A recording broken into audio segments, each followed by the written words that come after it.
నేను మీ Vandana. Good morning, welcome back to the channel Vandana Vivash official. So యాక్చువల్గా ఇంకా నిన్న పెళ్లి వీడియో అయితే చూసేసారు కదా. ఇవాళ రిసెప్షన్ అనమాట. నార్మల్గా మనకి రిసెప్షన్ అంటే ఈవినింగ్ ఉంటుంది, కానీ ఇక్కడ ఆఫ్టర్నూన్ పెట్టారు. సో ఇంకా ఎలాగో ఆఫ్టర్నూన్ కదా, మధ్యాహ్నం 1-2 ఆ టైం అవుతుంది అనేసి మేమైతే ఇంకా మెల్లిగా రెడీ అయిపోయి అన్నీ సెట్ చేసుకుని వెళ్ళాలి అనేసి అనుకుంటున్నాం అనమాట. వీడు మాత్రం లేచి మా అందరినీ లేపేసి గోలగోల చేస్తాడు. ఇంకా స్టేజ్ రాలేదనమాట, అంటే ఇప్పుడే లేచాడు కదా. ఇంకాసేపు ఆగితే ఇంకెవరు మేల్కున్నారు వాళ్ళని వదిలేసి రిమైనింగ్ ఉన్న వాళ్ళని పీకి పెట్టేస్తాడు అనమాట. సో ఇంకా మేమంతా రెడీ అయిపోయి ఇంకా స్టార్ట్ అయిపోయాము. యాక్చువల్గా మేము ఉన్న హోటల్ దగ్గర నుండి ఒక 1.5 కిలోమీటర్లో ఉంటుంది అనమాట ఇల్లు. సో రిసెప్షన్ కూడా ఇంటి దగ్గరే. అండ్ అక్కడికి వెళ్ళాక ఇంకా నిన్న పెళ్ళి అయితే చూసాం కదా, ఇంకా రిసెప్షన్ అదంతా ఎలా ఉంటుందో ఒకసారి చూడాలన్నమాట. సో మేమైతే ఇంకా వీడికి యాక్చువల్గా నిప్పిల్ బాగా అలవాటు అనమాట. అంటే ఇంకా ఏదున్నా లేకపోయినా అది ఉంటే సైలెంట్గా ఉంటాడు. బట్ ఎన్ని తీసుకొచ్చినా సరే ఇవాళ కనీసం మేము 2 డేస్కి ఒక 2 పర్చేస్ చేస్తాము. అక్కడ విసిరి కొడతాడు అనమాట. సో ఇక్కడికి వచ్చాక ఆల్రెడీ 2 డిస్ట్రాయ్ చేసేసాడు, ఎక్కడో పడేసాక ఇంకా ఇక్కడ అడిగితే ఇదేదో దొరికింది. దానికి క్యాప్ ఏంటంటే దానికి తగిలిచ్చింది అనమాట. చూడండి అసలు ఎలా ఉందో అది.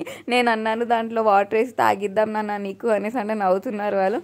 అండ్ ఇక్కడికి అది ఇప్పుడు తీసుకున్నాం కదా, అది ఈవినింగ్ అయ్యేలోపు దాని క్యాప్ కూడా ఎక్కడో పడేశాడు అనమాట. అండ్ నేను చాలా తక్కువ రెడీ అవుతాను కదా.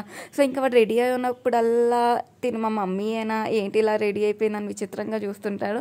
అండ్ ఈ రోజంతా కూడా నా నెక్లెస్ మీద పడున్నాడు అనమాట. వాడికి నచ్చిందో లేకపోతే ఏంటి మా అమ్మ ఇలా రెడీ అయిపోయి ఇంత హెవీగా ఈ జ్యువెలరీ వేసుకుంది అనేసో తెలీదు.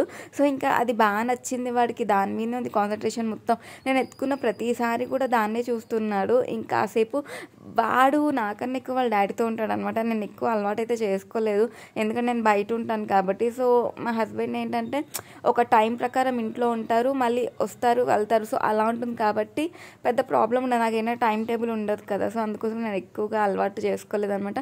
సో ఫైనల్గా ఇంకా రిసెప్షన్ ఉన్న చోటుకైతే వచ్చేస్తున్నాము. ఇంకా అక్కడికి వెళ్ళాక పొజిషన్ అంతా ఎలా ఉంటుందో ఏంటో అసలు నేను ఎక్స్పెక్ట్ చేయలేకపోతున్నాను, ఎందుకంటే నేను ఆల్రెడీ అక్కడ చూశాను కదా. మళ్ళీ ఇక్కడ కూడా అలాగే ఉంటుందా ఏంటి అనేసి అనుకుంటున్నాను అనమాట. బట్ చూద్దాం. వెళ్ళాకైతే నేను ఆల్రెడీ కొంచెం ముందుగానే వెళ్ళాం, కాకపోతే నేను కొన్ని బిట్స్ అయితే మిస్ చేశాను. యాక్చువల్గా మొత్తం రిసెప్షన్ అంతా అయిపోయింది, కానీ పెళ్లి కూతురు పెళ్లి కొడుకు స్టేజ్ ఎక్కే లోపే ఈ పిల్లలు ఉన్నారు కదా, ఆ స్టేజ్ని మొత్తం విరగొట్టేసారు. మీకు కనిపిస్తుందో లేదో, దాన్ని జంప్ చేసి లోపలికి వెళ్ళేలా చేశారు. బాబోయ్ ఎంత చితుకు పిల్లలు ఉన్నారంటే అసలు ఎంత అల్లరి, అన్ని మంకి వేషాలు అనమాట. ఇంకా ఏదైనా సరే ఇంకా స్ట్రాంగ్గా మాట్లాడుతున్నారు వాళ్ళందరూ. నార్మల్గా మనం ఫుడ్ పెట్టినప్పుడు తింటాం కదా, బట్ అక్కడ కాదు, డిమాండింగ్. నాకు ఇంకా విసరాక వేయలేదు, నాకు అత్తేలేదు ఇత్తేలేదు అంట. నాకు చాలా కోపం వచ్చేసి ఒకడినైతే వాయించేసాను నేను. మరి అంతే కదా, మనం ఒక దగ్గరికి వెళ్ళినప్పుడు మనం ఎలా బిహేవ్ చేయాలో అలాగే చేయాలి. బట్ ఇక్కడ వాళ్ళకి అదంతా తెలియదు.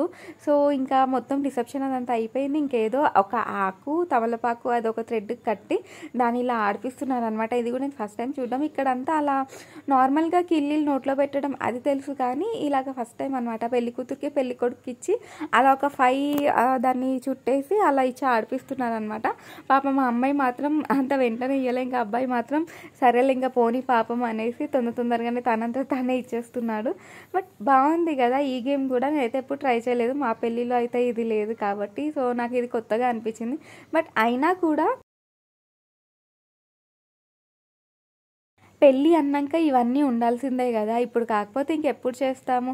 అందుకోసం నేను ప్రతి బ్రైడ్కి కూడా ఏదైనా సరే మనం ఏదనుకున్నా అది చేసేసుకోవాల్సింది. ఎందుకంటే బర్త్డేస్ కాదు కదా, బర్త్డేస్ అయితే ఇయర్లీ వన్స్ అలా చేసుకుంటుంటాం. బట్ పెళ్ళి అనేది లైఫ్లో ఓన్లీ వన్స్ వచ్చేది. సో దేంట్లో కాంప్రమైజ్ అయ్యేది. ఎలాగో పెళ్ళి అన్నా ఇల్లు అన్నా ఖచ్చితంగా అప్పు అవుతుంది. సో దాంట్లో ఇంకొంచెం అప్పు అవుతుంది మనకు కావాల్సినన్ని కావాలంటే.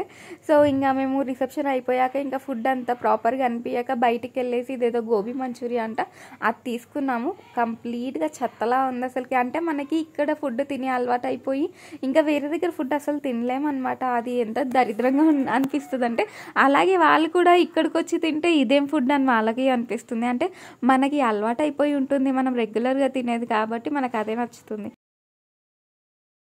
ఇంకా మేము బయట వెళ్ళేసి అది కాస్త తినేసి చిన్నుగాడికి అలా తీసుకుని వచ్చామన్నమాట. వచ్చేసరికి చూస్తే వీళ్ళు డాన్స్లు వేస్తున్నారు. ఆల్రెడీ మేము మిస్ అయిపోయాం, పెళ్లి కూతురు పెళ్లి కొడుకు అందరు డాన్స్లు వేసారంట.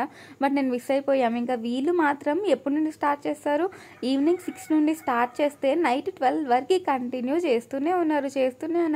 బాబాయ్ వాళ్ళ ఓపిక్కి మెచ్చుకోవాలి. ఇంక ఎంతైనా పిల్లలు కదా, పిల్లలు అంటే యాక్చువల్గా ఇంత టైం అయినా వేయొచ్చు, కాకపోతే పెద్దవాళ్ళు అనుకోండి కాసేపు వేసి కాసేపు ఇంకా వదిలేస్తారు. అయినా కూడా మేము లేని టైంలో పెళ్లి కొడుకు పెళ్లి కూతురు డాన్స్ చేస్తారు. బట్ మేము వచ్చాక చేయమంటే అసలు చేయనివ్వలేదు.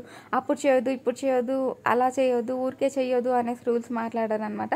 అది నాకు పెద్దగా అంత ప్రాపర్గా అనిపించలేదు, ఎందుకంటే ఏవైనా సరే ఒక్కసారి చేసేవి కదా. సో ఇంకా పెళ్లి కూతురు అయితే చూడండి, అసలు పెళ్లి కూతురు లాగా లేదు, నార్మల్గా ఉంది తను. అంతే, ఇంకా ఊర్లో పెళ్ళిళ్ళు అంటే ఇంతే అనమాట. అదే మనమైతే ఇక్కడైతే ఖచ్చితంగా ఒక 16 days వరకు కూడా అలా అన్ని పట్టు శారీస్ వేసుకుని కలకల్లాడుతూ అలా ఉంటారు. సో తను పెళ్లి కొడుకు నార్మల్, ఇంకా అయిపోయింది పెళ్ళి. సో ఇంకా రాములమ్మ రాములమ్మ సాంగ్తో పాటేస్తున్నారు అనమాట, డాన్స్ వేస్తున్నారు. సరిపోయింది రాములమ్మ సాంగ్కి. సో ఫ్రెండ్స్, ఇది నా వీడియో, నచ్చితే లైక్ చేయండి. Thank you for watching. Subscribe కూడా చేయండి.